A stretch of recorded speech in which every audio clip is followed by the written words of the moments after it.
Bona tarda a tothom, moltes gràcies per ser aquí, moltes gràcies per convidar-nos a participar en aquesta jornada. I doncs això, començarem amb... Se sent bé? Sí? Bé.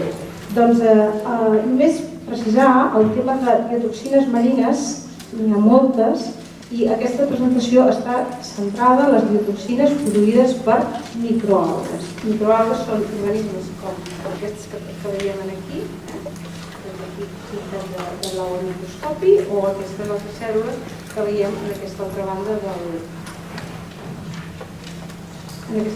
imatge. Molt bé, l'estructura de la presentació inclou primer una presentació general de les microalgues, a continuació la definició d'un cas concret, unes proliferacions nocives, com es poden preveure els impactes d'aquestes proliferacions i un cas molt concret que són les proliferacions d'una microalga que es diu osteopsis.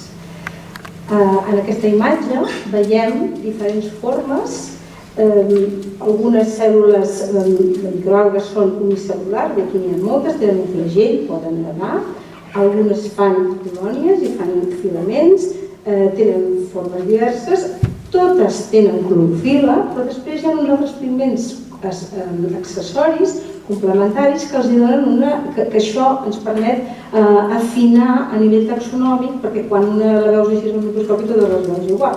I aleshores la pigmentació, altres característiques genètiques, doncs ens parlen de la gran diversitat de microalgues que hi ha en el planeta, en tots els sistemes aquàtics, el mar, estuaris i tots. Algunes d'aquestes cèl·lules estan recobertes per una paret de sílice, són per exemple les diatomees o les dinoflagel·lades, altres estan recobertes per una paret de cel·lulosa, que els confereix unes formes, la veritat, molt boniques, en el cas de les diatomees, o de carbonat calci, com és el cas dels cocolitoflorals. M'agrada sempre presentar aquesta imatge perquè és un dibuix del 1901 fet amb ploma i amb l'observació al microscopi que il·lustra aquesta meravella de la natura, aquest art que es pot veure en les estructures de sílice i de cel·lulosa de les dinoflagel·lades. Aquestes cèl·lules, al ser tan petites, el que els passa és que elles surten en l'aigua, normalment, i es coneixen com un fitoplàncton. Plàncton, en grec, vol dir errant, navegant, i vol dir que són empesos pels corrents. Tot i amb això tenim uns flagells, també elles poden regular en certa manera la seva posició a la columna d'aigua, fan migracions de dalt a baix. Les diatomees tenen unes vacuoles que també els permet també controlar la flotabilitat, és a dir, la natura els ha disposat d'estratègies per triar aquella part de la columna d'aigua que els interessi sempre i quan els corrents marins els ho permetin.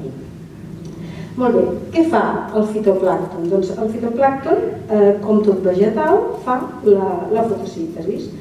Fixa CO2, produeix oxigen, són la base de les xarxes tròfiques, són ingerits pel zooplàncton, les gambetes o el krill, que acaba alimentant els peixos i les balenes, excreten matèria orgànica, que és consumida pels bacteris, una part mor i per tant aquest carboni que s'ha fixat és el que en diuen seqüestrat en el fons dels oceans i permet el que en coneixem com a bomba de carboni. És a dir, amb la seva activitat el que està fent el fitoplàncton és permetre que el CO2 de l'atmosfera també una part quedi retingut en el fons dels oceans i queda allà retingut el que en diuen les escales geològiques del temps. Això ha permès que durant la vida del planeta aquesta dinàmica entre CO2 i oxigen, primer que nosaltres estiguem més, i que després, durant tots els anys en què s'ha anat posant CO2 a l'atmosfera, una part d'aquest CO2 ha estat absorbit pel propi oceà i seqüestrat en el fons del mar. Això vol dir que aquests organismes juguen el que es coneix com a un paper fonamental en els fluxos biogeoquímics. Us parlo del carboni, si tenen sílice a la seva paret, la seva dinàmica també participa en la dinàmica del sílice o del carboni, del nitrogen, del fòsfor, etc. Molt bé.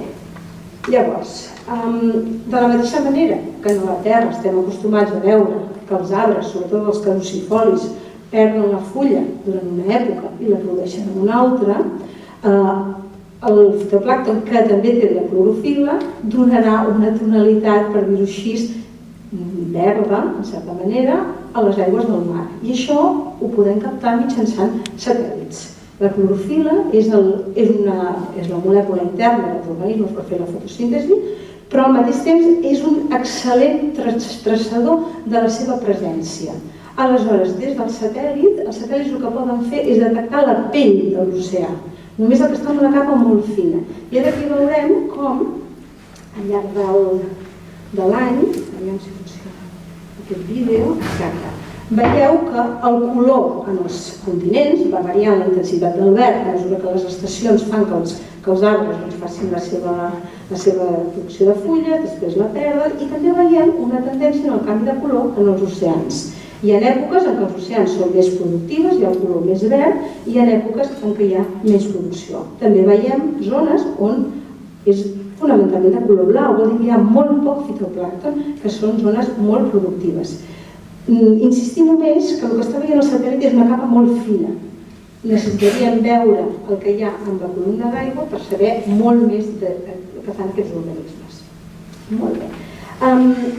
Què passa? Acabo de dir totes les bondats del fitoplàncton, perquè les té totes. Però de tant en tant passen coses. I aquí veiem, per exemple, una noctiluca que ha proliferat amb una gran quantitat, hi ha una densitat molt gran, i aleshores tenim el mar tenyit de vermell. Quan aquesta noctiluca, que ha proliferat molt, potser perquè no s'ha menjat, potser perquè els corrents l'han arrossegat cap a la costa, potser perquè han hagut molt aliment en l'aigua. Què passa? Que quan això decaigui, perquè ja les algues ja no poden més, es descomposarà per efecte de l'activitat bacteriana i faltarà oxigen, i això afectarà en el medi ambient. Això és un efecte nociu, entre cometes, pel medi ambient i per nosaltres, que potser estarem a la platja i la platja farà pudor.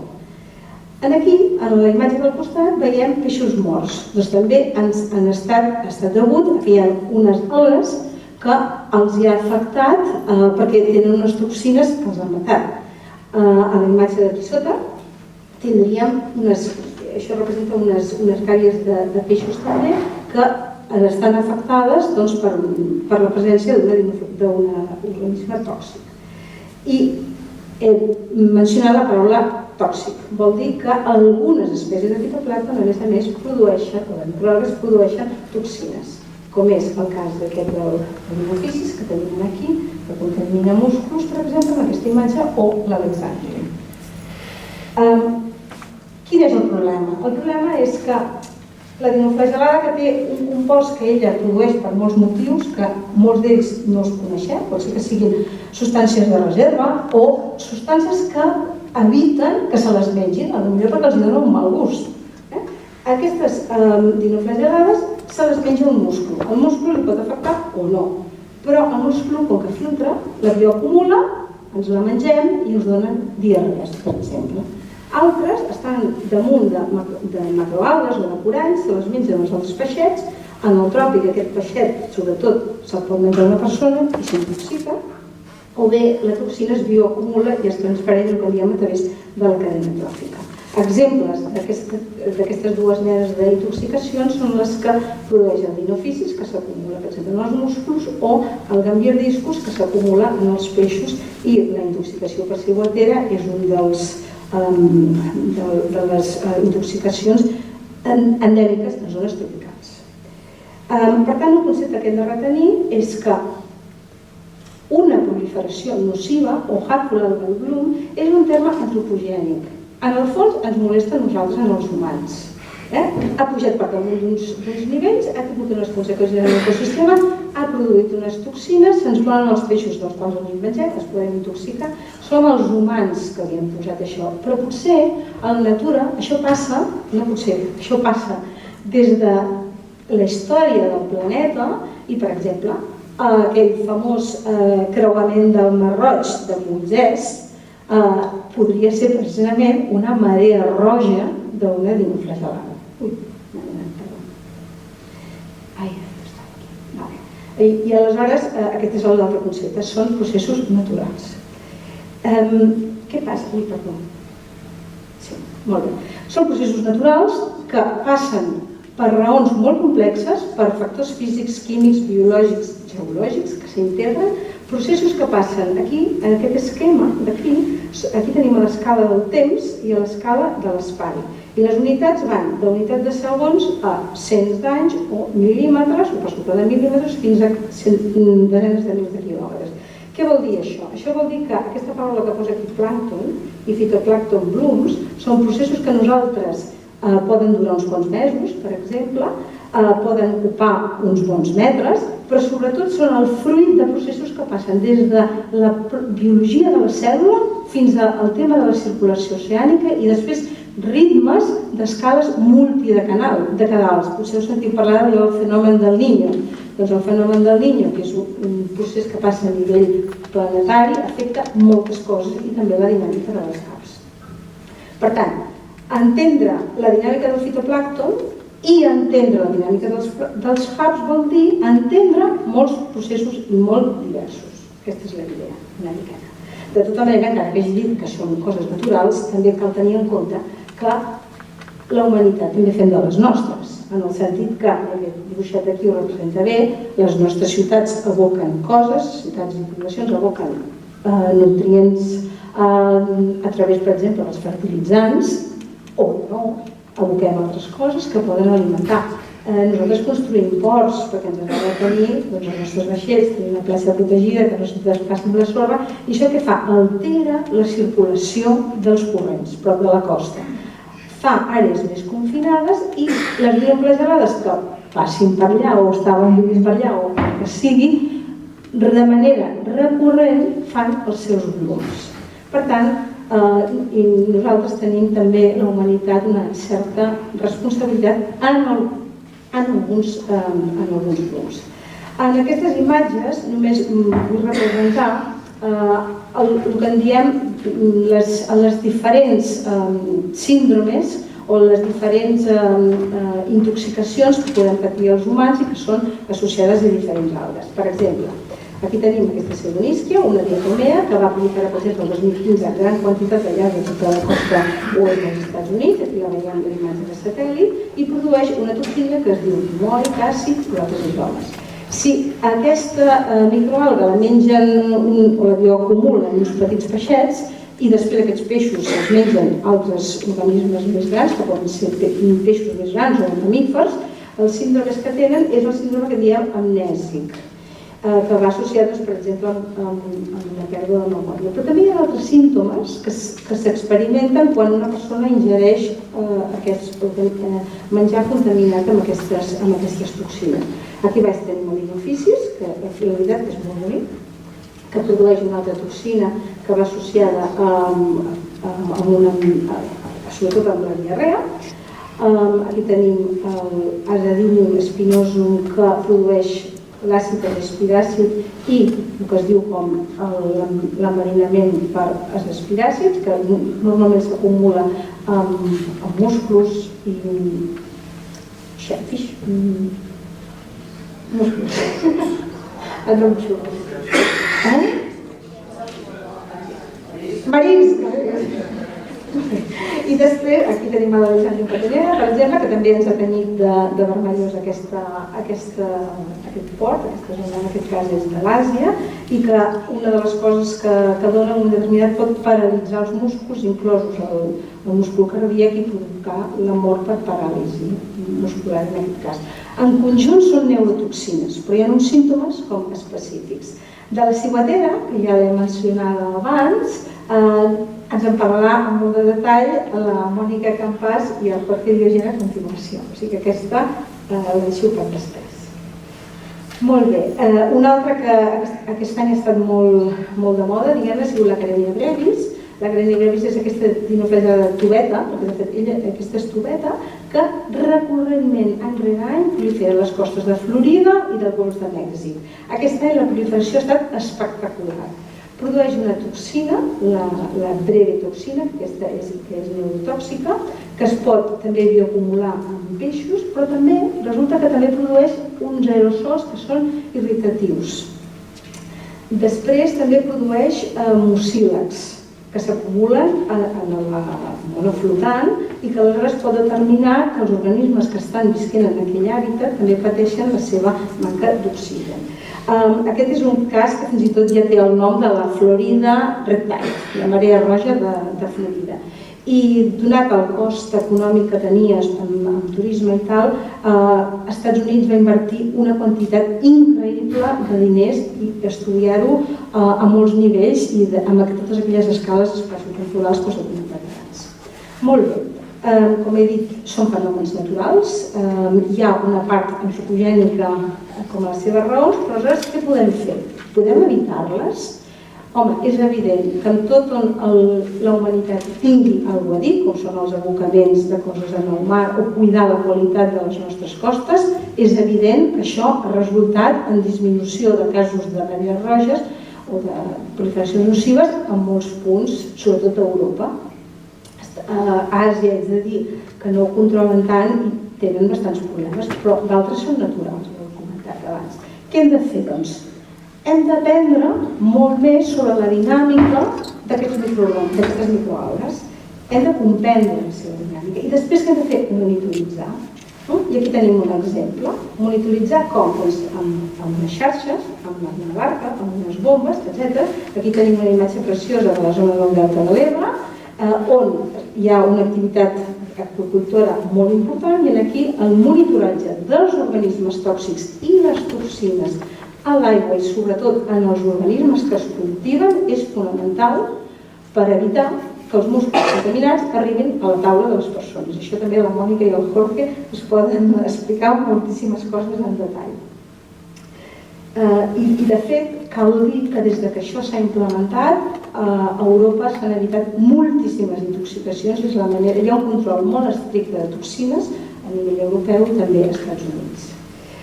Demà, durant aquesta jornada, les meves companyes, la Magda Vila i la Laia Viure, faran una pràctica amb la xarxa i tal de com es fan aquests monitoratges des de la barca. I després també amb el microscopi també ho veure.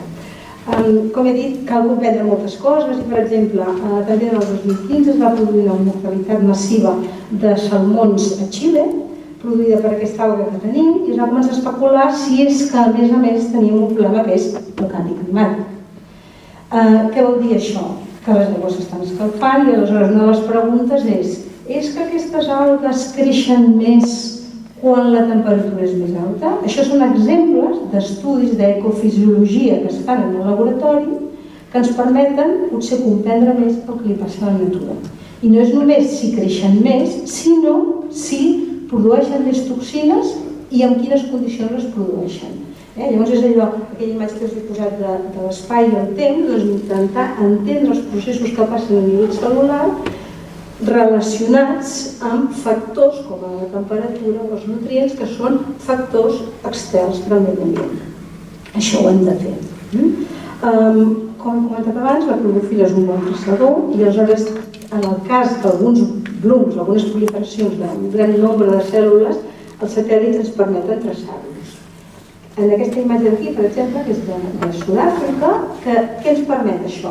Si podem veure com la clorofil·la ha anat evolucionant al llarg del temps, com aquesta clorofil·la ha estat transportada per l'oceanografia, si podem casar d'alguna manera, combinar els models de circulació oceànica amb el que ha passat, de la clorofil·la, podem pensar de modelitzar la dinàmica d'aquest bloom i pensar, no només primer entendre com ha anat i després fer prediccions de futur. Això hi ha un gran esforç en aquest sentit. Però, com he dit, com que el satèl·lit només ens veu a superfície, ens calen també sistemes com, per exemple, aquí que tenen molts de diners, a la costa dels Estats Units, van fer observatoris submarins on posaven un munt de sensors per poder traçar de tot i poder mostrejar les algues a diferents profunditats. I fins i tot intentar que el sensor que està fondejat a tal punt ens digui que aquí ja comença a aparèixer tal alga. Hi ha coses molt sofisticades actualment de mostreig i de connexió amb els laboratoris i poder fer observacions in situ i que en temps real puguis veure què està passant en el mar. Evidentment necessita molts més. A Catalunya, des del 1995, s'ha implementat un sistema de monitoratge de les espècies nocives per protegir-nos. Aquesta és una imatge antiga, que té els seus anys, però representa tot l'esforç de monitoratge que s'ha anat fent al llarg de tots aquests anys i que permet, el que en diem això, un sistema d'alerta que ja tenim aquí les algues que poden donar problemes. I això ha estat gràcies a una col·laboració, una coordinació entre l'Agència Catalana de l'Aigua, l'Institut de Ciències del Mar i l'IRTA, principalment. Molt bé, com deia, als Estats Units van invertir molt per la carènia i aleshores el seu sistema de Early Warning System inclou de tot. Però, després què ha passat? Quan amb el temps han anat baixant les inversions, després de tot els hi ha pujat aquesta, que els hi ha passat l'any passat, i llavors han dit, i ara què passa? Bé, doncs que la natura continua amb la seva dinàmica. Molt bé, aquest és un exemple del que tenen a Irlanda. També les sèries històriques, aquí és molt important el tema de les sèries històriques de dades. És fonamental per saber el que passa al nostre planeta, una visió del passat. Però aquí tenim a les medes una sèrie històrica de dades que ens està permetent saber què està passant amb la temperatura del Mediterrani, amb l'acidificació, etc. Hi ha molts investigadors del país i de l'estranger que aquestes dades les valoren i són fonamentals de mantenir-les, aprofito per dir-ho. I sèries històriques d'esdeveniments nocius i de toxines estan permetent, per exemple, als cultivadors de musclos de marisc d'Irlanda saber cada setmana quina és la probabilitat que hi ha per la setmana de l'any que hi hagi més organismes que produeixen les espiràcid o la diarreica o si ven aquí, etc. O sigui, tenen mapes o prediccions de concentració de toxines i de bitxos en funció de l'època de l'any. Llavors es poden decidir, per exemple, si treuen els musclos.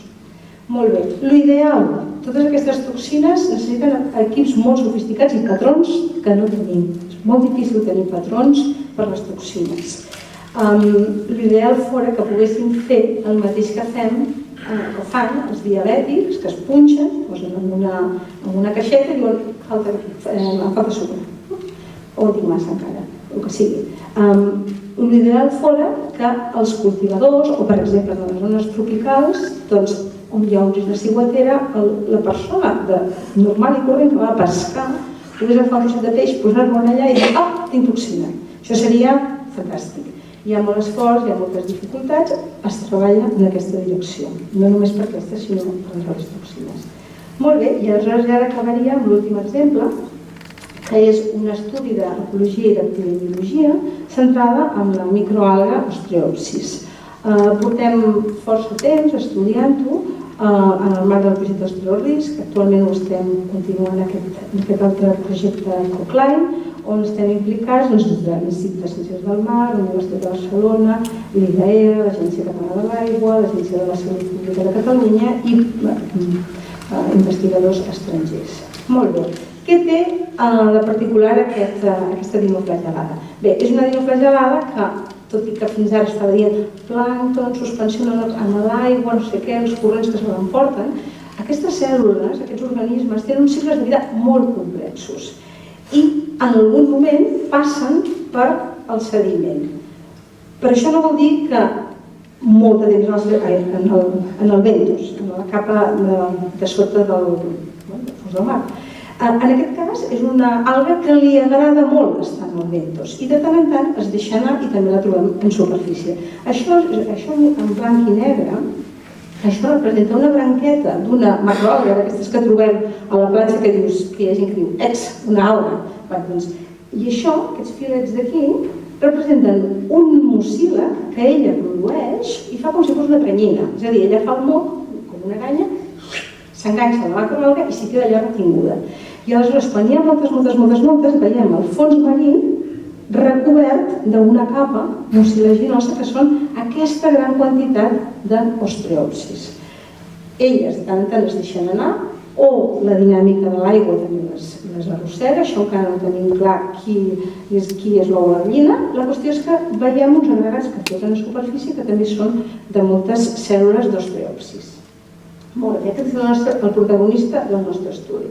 Què passa? Que aquest gènere d'immunoflagel·lada originàriament es va descriure en la zona tropical i es va associar amb unes intoxicacions molt greus de gent que es va arribar a morir perquè sembla que produeix una toxina molt dolenta, la palitoxina. N'hi ha d'altres anàlegs com l'osteocina i l'olatoxina i aleshores aquests casos haig de dir que són casos comptats, però com que van ser tan dramàtics s'han estudiat molt.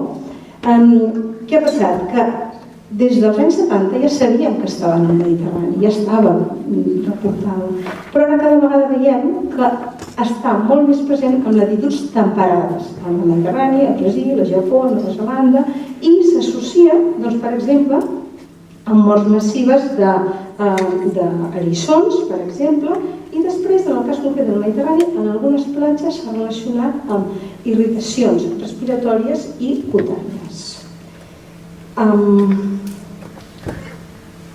Molt bé, i aquest mapa, que ja és una mica vell perquè és una publicació del 2014, veiem, per exemple, els punters grocs en aquell moment, el que indiquen és on s'havia detectat l'osteopsis, en verd, que n'hi ha uns aquí que no es veuen massa bé, on s'havien detectat grans concentracions, i en vermell, punts on la gent que estava a les platges o que viuen molt a prop o que passegen molt a prop de la platja, on després resulta que hi havia l'osteopsis, havien notat uns problemes respiratoris lleus.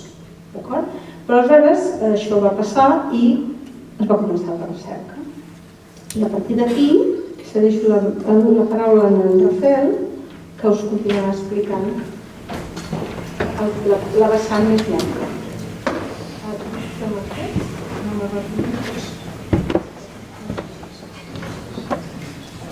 Bona tarda. L'anatomia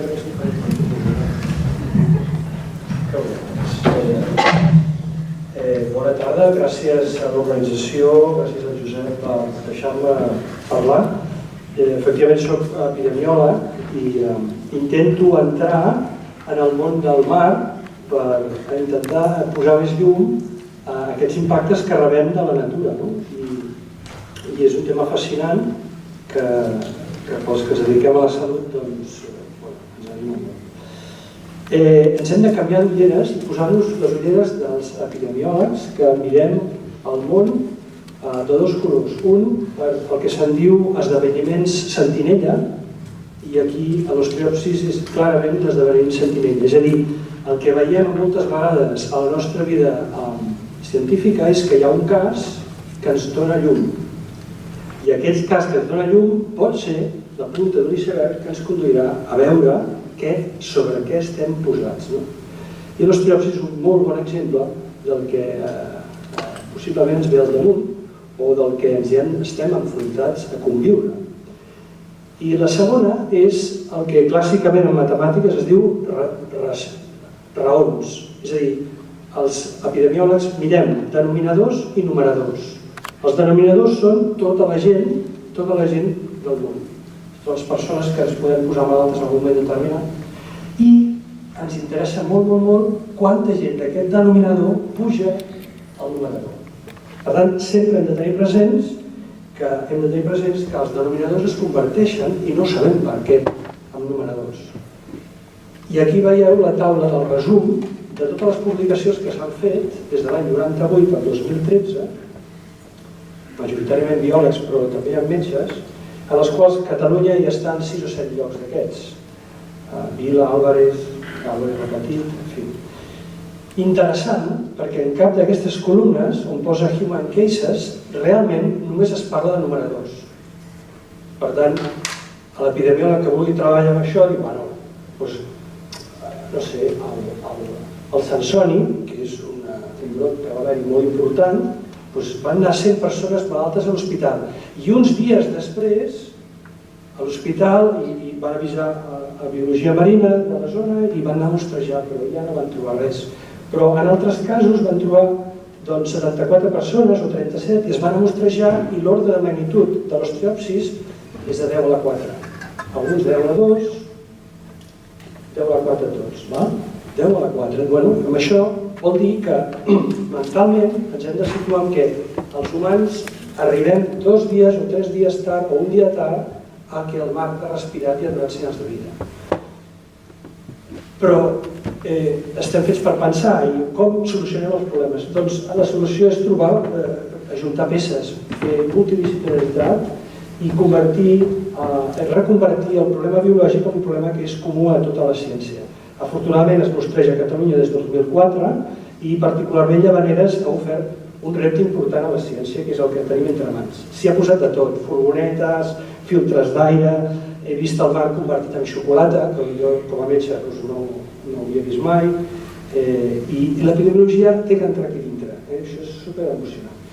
De tot aquest rotllo, hi ha 6 punts, els 2 primers són els que jo crec que són importantíssims. I sobretot la línia última de la primera frase. Quan volem definir com el mar afecta els humans, ens trobem amb un problema de diagnòstic molt important, perquè no sabem què és el que estem veient. Després veure la llista de símptomes i moltes vegades, estic d'acord que donen neurotoxina, però moltes vegades els símptomes que donen l'osteopsis a la costa catalana i sobretot a Llavaneres són pràcticament indistingibles de la grip. No només hi ha això, sinó després pot ser que la persona que ha agafat la grip se'n va a casa i no ho sap ni els de la Creu Roja que visiten, que estan allà a la primera línia del mar, ni ho sap el capçalera que està al cap de Llavaneres, ni ho sap l'Hospital de Blanes, ni ho sap ningú. Per tant, no només no sabem definir correctament com el mar ens interacciona a nosaltres, sinó que a més ens escapen molt del numerador que sempre estem buscant. Per descomptat, contagint a la platja, això encara no hi hem arribat. Suposo que hi acabarem arribant. Però no tenim denominadors, per tant, la idea seria com farem que Llavaneres tingui numerador i denominador. Doncs vam pensar que si fins ara hem vist les coses retrospectivament, és a dir, què va passar fa 2 dies, què va passar fa un dia, què va passar fa 12 hores, anem a fer-ho prospectivament. Anem a acompanyar la ciència i anem a acompanyar-la tant pel mar com per la vessant humana. I aquí teniu el resultat que es va publicar el 2016, després de 3 anys de recerca. Us explico el material i mètodes. Molt fàcil, com que no podem controlar la població que està banyant-se al mar, tornant-se al sol, com deia la Mariona, i que després emmalalteixen, agafem una petita comunitat, 16 persones, i veiem què passarà mentre al mar li fem exactament el mateix. Total, que tenim una comunitat laboral de 16 persones que estan exposades més de 8 hores a 10 metres de la primera línia del mar. I els hi hem passat un qüestionari i ells solets se'l van omplir. I aquí tenim una població amb numerador i una població amb denominador. I el numerador, què ens va donar? 80% de gent que havia experimentat símptomes relacionables, perquè no estem estudiant causa-efecte aquí, eren relacionables amb el que s'ha anat descrivint com a patologia de l'osteopsis. Evidentment, línia marina, han posat els seus detectors de meteorologia, nutrients, plàncton, tot el llenguatge que els biòlegs amb molt de carinyo feu servir. Però jo vaig fer, o nosaltres vam fer, la banda de l'epidemiologia. I ens vam trobar amb 20 símptomes diferents. És un puzzle que, des de trobar-se malament, tenir febre, ulls vermells, uns ulls que em ploren, tenim una irritació nasal bestial, em plora el nas, em raja, tinc picor, gust metàl·lic. Jo l'he sentit quan he anat a acompanyar les meves companyes al mar, nàusees, vòmits, mal de cap, diarrea. D'aquests 19 símptomes, no us podria dir que 15, visitant gent com visito que està afectada per la grip normal, la grip viral que tenim a l'hivern, s'afecten. I per tant, que em poden dir, vostè està visitant grips, no es preocupi. Dic, bueno, són grips, però aquesta gent ve en banyador. Aquesta gent estaven bé, se'n van a una platja de Catalunya i quan van a la Creu Roja estan fets pols, alguns a la tarda tenen febre, alguns tenen mal de cap el dia següent. Per tant, hi ha un problema de diagnòstic important i el vull posar sobre la taula perquè es vegi que ciència pura no es pot fer en aquests moments. La clau de la meva xerrada, que són 10 diapositives i només en queden 2, és aquest quadre, que és el nucli dur de la recerca prospectiva que acompanya ciència marina, epidemiologia humana. La línia verda contínua és el volum, és la concentració de cèl·lula osteopsis enganxada a l'alga, a la macroalga. I l'ordre de magnitud el teniu a l'esquerra vostra, que va, per suposat, a 10 a la 6, que està una mica per sobre del 10 a la 4 que es havia reportat. I el temps, ja veieu, l'osteòpsis es passeja per Llavaneres des de primers de juny fins a finals de desembre. Això és bastant més que el període d'estiuenc que tenim nosaltres. La línia discontínua és la mateixa concentració de l'osteòpsis però amb litros de mar, litros d'aigua de mar. I per tant, ja veieu, no cal ser molt epidemiòleg per donar-se en compte que l'osteòpsis posa la moto i es hiperconcentra fins a una concentració molt alta fins a primers d'agost i es passeja pla, pla, pla fins a novembre, i es manté altíssim i cau fins al desembre. Discretament, l'osteòpsis que flota en el mar té una petita més davallada. Què li passa als humans? En paral·lel al que esteu veient en el comportament d'aquesta dinoflagel·lada, que a primers d'agost, i durant 12 dies, els pobres treballadors de l'hotel, del restaurant, es posen a estornudar, els hi pica el nas, els hi ploren els ulls, els hi passa tot. I de cop i volta desapareix. Tothom, no, doctor Bosch, estem bé, ja ha passat això. Tot quiet, l'osteòpsis neda i flota per tot arreu, i a primers d'octubre torna a haver una descàrrega de símptomes puntual, tot això s'ha de dir, afecta menys gent, i de cop i volta tot cau. Se'n van els símptomes, se'n van les concentracions cel·lulars i desapareix la macroalga, desapareix l'osteòpsis de la macroalga. Què li passa al vent? Va dir, home, com els grecs deien que hi havia miasmes pel món, no? Ens malaltim els humans perquè hi ha miasmes. Doncs el vent ha de portar alguna cosa de miasmes. Hem de posar-hi més llum perquè és possible que sí, però amb el flux de vent que tenim ara seria justificable el novembre i desembre, que hi ha molt moviment.